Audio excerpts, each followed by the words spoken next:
Hello friends and my dear students. तो कैसे हैं आप लोग? उम्मीद करते हैं आप लोग बहुत ही अच्छे होंगे। तो जैसा कि आप लोगों को पता है हम लोग सीख रहे हैं बेसिक्स से इंग्लिश और हमने अभी तक 7 वीडियोज कंप्लीट किया है। मैंने आपको बताया था पहले हम लोग क्या करेंगे, बिल्कुल ही बेसिक से जीरो से पहले हम लोग इंग्लिश को सीखेंगे कि कैसे हम लोग मतलब ट्रांसलेशन बनाते हैं। उसके बाद हम लोग क्या करेंगे, स्पीकिंग करना स्टार्ट करेंगे। बिकॉज होता क्या है कि हम लोग डायरेक्ट स्पीकिंग नहीं कर सकते। सबसे पहले हम लोग को कुछ बेसिक सीखना होगा, उसके बाद हम लोग कुछ वर्ड पावर को स्ट्रांग करेंगे, तभी ये संभव है। तो अभी तक मैं आप लोग को बता दूं, जो पहले वाले वीडियो को नहीं देखें तो प्लेलिस्ट में मिल जाएगा, आप प्लेलिस्ट में जाइए और वहाँ पर जो है आपको जैसे हमारा यूज़ ऑफ एम-इज़-आर का यूज़ का मतलब यहीं से हम स्टार्टिंग किए थे बेसिक का। तो यहाँ से आपका इसका 4 वीडियो आपको मिलेगा, 4 वीडियो लेक्चर, ठीक है। तो ये आप देख लीजिएगा एक बार। उसके बाद आपको जो है यहाँ पर जाना है, फिर उसी प्लेलिस्ट में वाज भर का भी है, इनका 3 वीडियो आपको मिलेगा, ठीक है। तो ये आपको वॉच कर लेना है। तो देखिए हमारा जो बेसिक स्टार्ट होता है, सबसे पहले एम-इज़-आर का यूज हम लोग सीखें, फिर वाज वेयर का यूज सीखें, ठीक है। अब हम लोग आज जो पढ़ेंगे वो पढ़ेंगे यूज ऑफ मतलब सेल बी या विल बी, ठीक है। तो आज हम लोग पढ़ने वाले हैं सेल बी या विल बी का यूज। और मैं आप लोग को बताऊंगा, कुछ लोग कहते हैं आई के साथ सेल लगता है और कुछ लोग कहते हैं कि आई के साथ विल भी लगेगा। तो विल भी लगेगा, कैसे लगेगा, किस कंडीशन में लगेगा, तो ये सारा चीज़ मैं आप लोग को इसी वीडियो के अंदर बताऊंगा। इसलिए चलिए बने रहिए वीडियो के साथ और चलिए हम लोग फटाफट के अंदाज में अब इस वीडियो को स्टार्ट करते हैं। तो चलिए, हमने फाइनली आप लोगों का टाइम बचाने के लिए पहले से ही लिख दिया ताकि आप लोगों का टाइम बचे। बिकॉज होता क्या है, बहुत सारे स्टूडेंट बोलते हैं कि सर आप उस समय लिखते हैं बहुत ज़्यादा टाइम खर्च होता है। तो चलिए अब हम लोग देख लेते हैं कि क्या है, थोड़ा सा हम लोग समझ लेते हैं। ध्यान दीजिएगा, ये हमारा टाइप 3 है। टाइप 1 में हम लोग पढ़े थे यूज़ ऑफ एम-इज़-आर, टाइप 2 में हम लोग पढ़े थे वाज वर का यूज, ठीक है। तो ये हमारा क्या है, टाइप 3। तो ध्यान दीजिएगा हमने क्या कहा, यहाँ पर क्या लिखा है, यदि सेंटेंस के अंत में गा या गे या गी ईटीसी हो तो सब्जेक्ट के अनुसार शेल बी या विल बी का यूज करें। ध्यान दीजिएगा, गा गे गी होना चाहिए, मतलब इसका रिलेशन है फ्यूचर से। वैसा इसमें कोई घटना होगा जो कि फ्यूचर में होगा, अभी हुआ नहीं है, समझ रहे। तो वैसा कोई घटना का बोध होगा इसमें जो कि फ्यूचर में होगा। इनका रूल कहता है, मतलब कि जो जनरल रूल कहता है मेन, तो आपको ये ध्यान देना है कि यहाँ पर क्या लिखे हैं कि सब्जेक्ट के अनुसार सेल भी या विल भी का यूज करें, मतलब दो ही में कोई एक चीज का यूज कर सकते हैं। तो देखिए अब सेल कहाँ लगेगा, एकदम पूरा ध्यान से देखिए हमारा रूल क्या कहता है, जनरली जो हम लोग लगाते हैं, ठीक है। तो यहाँ पर देखिए आई हुआ सब्जेक्ट और वी, ये दोनों के साथ हम लगा देंगे सेल भी, ये कहता है हमारा रूल, समझ रहे हैं। मतलब आई और वी के साथ क्या लगा देंगे, हम सेल लगा देंगे, ठीक है। अब यहाँ पर जो भी सब्जेक्ट आपके पास बचता है आई वी को छोड़ करके, मतलब ये फर्स्ट पर्सन को छोड़ करके जो सब्जेक्ट आपके पास बचे, चाहे यू बचे, दे बचे, नो प्रॉब्लम, हर सब्जेक्ट के साथ आप विल लगाओगे। तो यहाँ पर देखिए हमने लिख दिया यू, ही, सी, इट, दे या नेम हो, या यहाँ पर देखिए एनी सिंगुलर अथवा प्लूरल सब्जेक्ट। सिंगुलर का मतलब क्या हुआ, आपको पहले भी बताए थे, जैसे एक पेन हुआ तो हम एक मार्कर हुआ तो सिंगुलर हुआ। अगर 4-5 ले लेते हैं तो प्लूरल हो जाता है, 2 भी लेते हैं प्लूरल, मतलब एक क्या हुआ सिंगुलर और मोर देन 1 क्या हुआ प्लूरल, ठीक है। तो यहाँ पर देखिए हमने क्या लिखा कि एनी सिंगुलर अथवा प्लूरल सब्जेक्ट, मतलब सब के साथ हमको क्या लगाना है, विल बी। तो ये आपका कंफ्यूजन अब दूर हो गया होगा कि आई और वी के साथ सेल लगाना है, बाकी सब के साथ विल लगाना है। अब कुछ लोगों का कहना है सर क्या आई के साथ हम विल नहीं लगा सकते, क्या वी के साथ विल नहीं लगा सकते? तो बिल्कुल लगा सकते हैं, इसका एक रीजन है, देख लीजिए क्या है। तो हमने यहाँ पर उस चीज को भी नोट में दर्शा दिया है, ध्यान दीजिएगा। देखिए यदि सेंटेंस से प्रॉमिस या डिटरमिनेशन का बोध हो। प्रॉमिस का मतलब क्या होता है, प्रॉमिस का मतलब हो जाता है आपका प्रतिज्ञा। हिंदी आप चाहे तो लिख सकते हैं यहाँ पर, जैसे मान लीजिए किसी से आप प्रतिज्ञा कर रहे हैं तो वो हो जाता है प्रॉमिस, प्रतिज्ञा। डिटरमिनेशन का मतलब हो जाता है आपका संकल्प, जिनको हम कहते हैं संकल्प, ठीक है।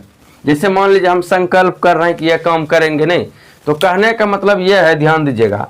तो अगर सेंटेंस से प्रॉमिस या डिटरमिनेशन का बोध हो तो आई वी के साथ विल, ध्यान दीजिएगा, तब हम क्या करेंगे, आई वी के साथ विल लगा देंगे। बी तो लगता ही है, बी तो दोनों में है ही कॉमन, कोई दिक्कत नहीं।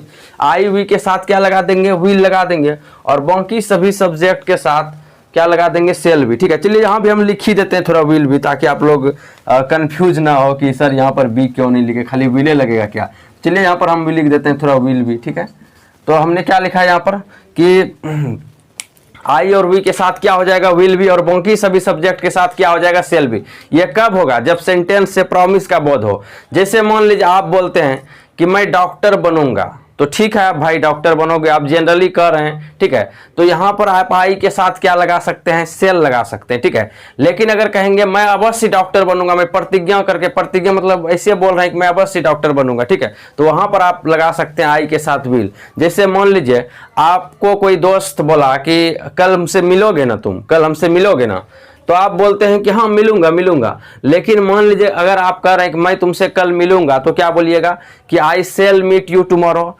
अगर मान लीजिए आप उनको प्रॉमिस करके कह रहे हैं कि नहीं मिलूंगा ही, तब आप क्या करिएगा, तब बोलिएगा I will meet you tomorrow, मतलब मैं तुमसे कल अवश्य मिलूंगा, निश्चित रूप से मिलूंगा, आप उससे प्रॉमिस करके बोल रहे हैं। तब आपको समझ में आ गया होगा कि आई और वी के साथ हम लगा सकते हैं विल, लेकिन कब, जब सेंटेंस से प्रॉमिस का बोध हो जाएगा, तब उस कंडीशन में, इसे हम नहीं लगा सकते, ठीक है। तो उम्मीद करते हैं यहाँ तक आपको क्लियर हो गया होगा। चलिए हम लोग फटाफट के अंदाज में आगे बढ़ते हैं। तो जैसा कि आप देख सकते हैं हमने कुछ सेंटेंसेस लिखा है, चलिए हम लोग फिर से इनको समझ लेते हैं। और तो आप यहाँ पर देख सकते हैं जैसा कि हम लिखे हैं असर्टिव सेंटेंस। आपको मैंने शुरू में भी बताया था कि असर्टिव सेंटेंस जो होते हैं वो दो प्रकार के होते हैं, एक तो होता है एफर्मेटिव सेंटेंस और दूसरा होता है निगेटिव। मतलब असर्टिव सेंटेंस का दो भाग है, कौन कौन सा, एक एफर्मेटिव और दूसरा निगेटिव। तो फिलहाल हमने देखिए यहाँ क्या इसमें नंबर 1 दिया और फिर हमने रोमन में नंबर 1 दे करके हमने लिखा यहाँ पर एफर्मेटिव सेंटेंस। एफर्मेटिव सेंटेंस को हिंदी में कहते हैं सकारात्मक वाक्य। मतलब क्या होगा, इसमें कोई निगेटिव वाक्य नहीं होगा, ठीक है, तो उसी को हम लोग क्या बोलते हैं, सकारात्मक वाक्य। समझ रहे हैं, मतलब कोई निगेटिव वर्ड नहीं। जैसे आप खुश हैं जी, मैं खुश हूँ, मतलब मैं खुश नहीं हूँ या क्या मैं खुश हूँ, ऐसा कुछ नहीं होगा। बिल्कुल साधारण सेंटेंस जिसको कहते हैं वही होता है हमारा अफर्मेटिव, जिसमें कोई क्वेश्चन वर्ड नहीं हो और कोई नकारात्मक वर्ड नहीं हो। नहीं कहते हैं, आप पॉजिटिव सोच रखिए हमेशा, तो उसी तरह से पॉजिटिव कह सकते हैं, ठीक है। तो यहाँ पर ध्यान दीजिएगा हमने क्या लिखा, इसका स्ट्रक्चर में हमने देखिए क्या लिखा, सब्जेक्ट। और आपको हम बताए थे शुरू में, जिसके बारे में बात होता है या जो काम करता है वही सब्जेक्ट होता है। इसमें तो काम होगा नहीं क्योंकि टेंस का सेंटेंस है नहीं। तो यहाँ पर क्या होगा, जिसके बारे में बात हो रहा है, तो हम लोग कभी बनेंगे, हम लोग के बारे में बात हो रहा है, मैं शिक्षक बनूंगा तो मैं सब्जेक्ट हुआ। उसके बाद सेल या विल लगाना है, सेल किसके साथ लगेगा, विल किसके साथ लगेगा, अभी जस्ट मैंने आपको बताया क्या। उसके बाद देखिए आपको क्या लगाना है, बी। अब कहिएगा ये ओ डब्ल्यू क्या हुआ सर, तो ओ डब्ल्यू को समझ लीजिए। ओ डब्ल्यू में क्या हो सकता है, ओ डब्ल्यू का मतलब हो गया आपका अदर वर्ड, जिसको आप कह सकते हैं अन्य शब्द। इसमें देखिए या तो आपका नाउन होगा या फिर एडजेक्टिव होगा। क्या होगा, ध्यान दीजिएगा, एकदम ध्यान से समझिए बात को, ठीक है। देखिए यहाँ पर क्या आपका कि ओ डब्ल्यू में क्या होगा, अदर वर्ड का मतलब क्या होता है, अन्य शब्द। अन्य शब्द में आपका या तो नाउन हो सकता है या फिर आपका एडजेक्टिव हो सकता है, समझ रहे हैं। लेकिन हाँ ध्यान रखिएगा, अगर नाउन होगा तो ए या एन लगाना होगा, और प्लूरल होगा तो एस या एस लगाना होगा उसमें अदर वर्ड में, समझ रहे हैं। और यदि एडजेक्टिव होगा तब तो टेंशन फ्री काम करिए, ठीक है। तो चलिए हम लोग देख लेते हैं फटाफट के अंदाज में। देखिए यहाँ पर आप समझ गए कि ओ डब्ल्यू में क्या क्या हो सकता है, ठीक है। तो देखिए पहला जो हमारा सेंटेंस, एकदम पहले बिल्कुल छोटा सेंटेंस मैं आपको दे रहा हूँ, बिल्कुल एकदम छोटा सेंटेंस, घबराने की जरूरत नहीं। फिर हम लोग धीरे धीरे बड़ा बनाएंगे क्योंकि हमारा बेसिक क्लास चल रहा है, ठीक है। बेसिक क्लास का मतलब क्या हुआ, छोटा से स्टार्ट करेंगे। तो चलिए देखिए, मैं शिक्षक बनूंगा। यहाँ पर स्टूडेंट क्या गलतियां करते हैं, यहाँ पर आप अगर बना दीजिएगा, ध्यान दीजिएगा, अगर बना दीजिएगा आई सेल, आई के साथ सेल लगेगा, आई सेल बी, मान लीजिए टीचर, ठीक है। तो ये आपका पूरी तरह से गलत है। कहिएगा गलत है, कैसे गलत है सर बताइए, आई सेल बी टीचर, सही तो है। लेकिन ध्यान दीजिएगा, मैं शिक्षक बनूंगा, और शिक्षक यहाँ पर नाउन है। मैं शिक्षक बनूंगा मतलब 1 शिक्षक बनेगा, यहाँ पर एक शिक्षक का बोध हो रहा है। तो यहाँ पर हम क्या करेंगे, ए लगाएंगे। अगर ए नहीं लगाइएगा तो आपका ये गलत हो जाएगा। तो सही करने के लिए क्या करना होगा हमको, ध्यान दीजिएगा, यहाँ पर अब हमारा ये फुल एंड फाइनल सही है।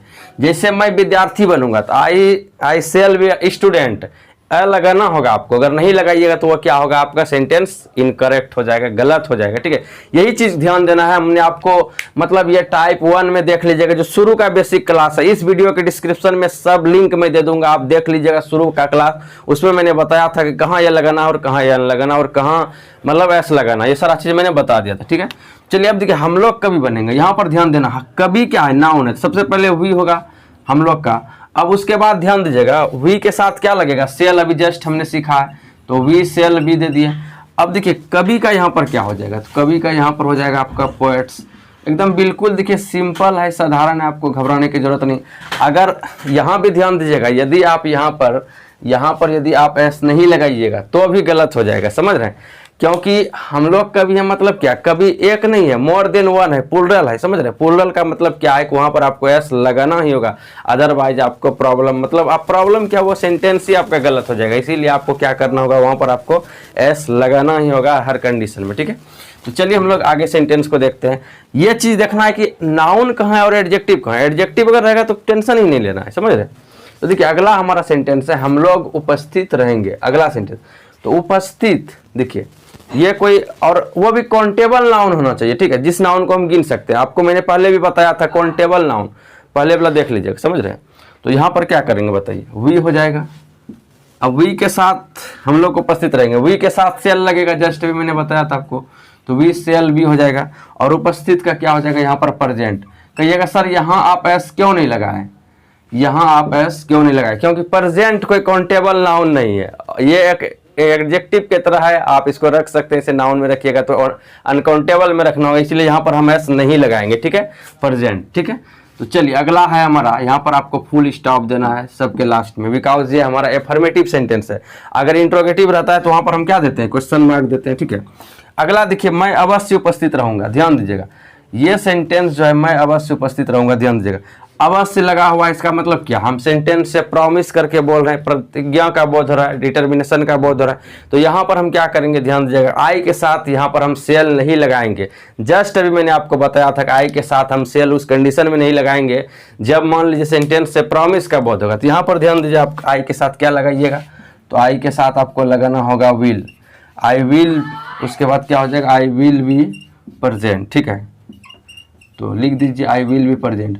ध्यान दीजिएगा, सेल हम सेल भी लगाते हैं, जनरली हम सेल ही लगाते हैं, लेकिन यहाँ पर कब लगा, आई विल कब लगाएंगे, जब मान लीजिए सेंटेंस से क्या होगा, बस मतलब प्रॉमिस का बोध होगा, ठीक है। तो देखिए अगला हमारा सेंटेंस है यहाँ पर, गीता अवश्य डॉक्टर बनेगी। यहाँ पर देखिए, यहाँ पर भी अवश्य लगा हुआ है, इसका मतलब क्या है कि सेंटेंस से प्रॉमिस का बोध हो रहा है, डिटर्मिनेशन का बोध हो रहा है। तो यहाँ पर भी हम क्या करेंगे, ऐसे अभी जस्ट हमने सीखा था कि कोई भी चीज़ हो आई वी को छोड़ करके सबके साथ विल लगाना है, लेकिन हाँ यदि प्रॉमिस का बोध हो तो क्या करेंगे, सेल लगा देंगे। तो यहाँ पर हम चलिए सेल लगा देते हैं, ठीक है।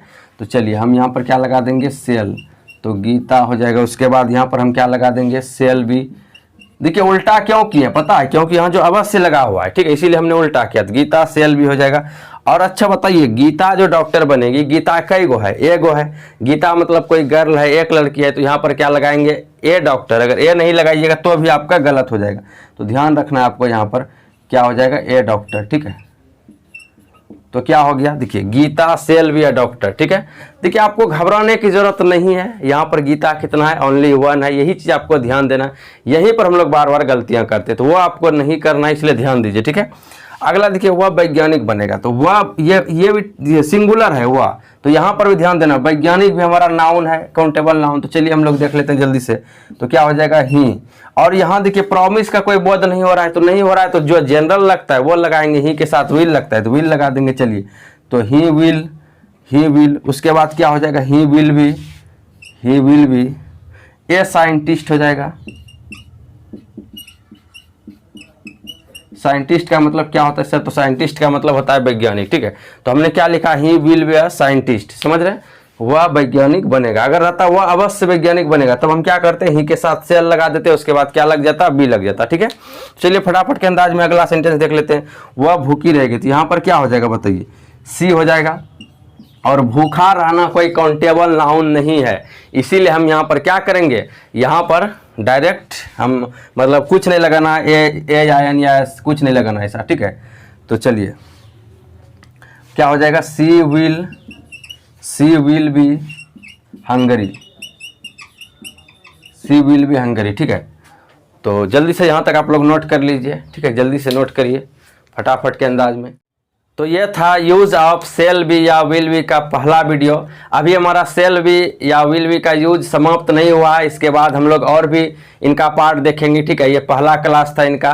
तो अगर वीडियो आपको अच्छा लगा तो इस वीडियो को लाइक कर दीजिए और अपने दोस्तों के साथ अधिक से अधिक शेयर करिए, ठीक है। तो मिलते हैं नेक्स्ट वीडियो में, तब तक अपना ख्याल रखिएगा।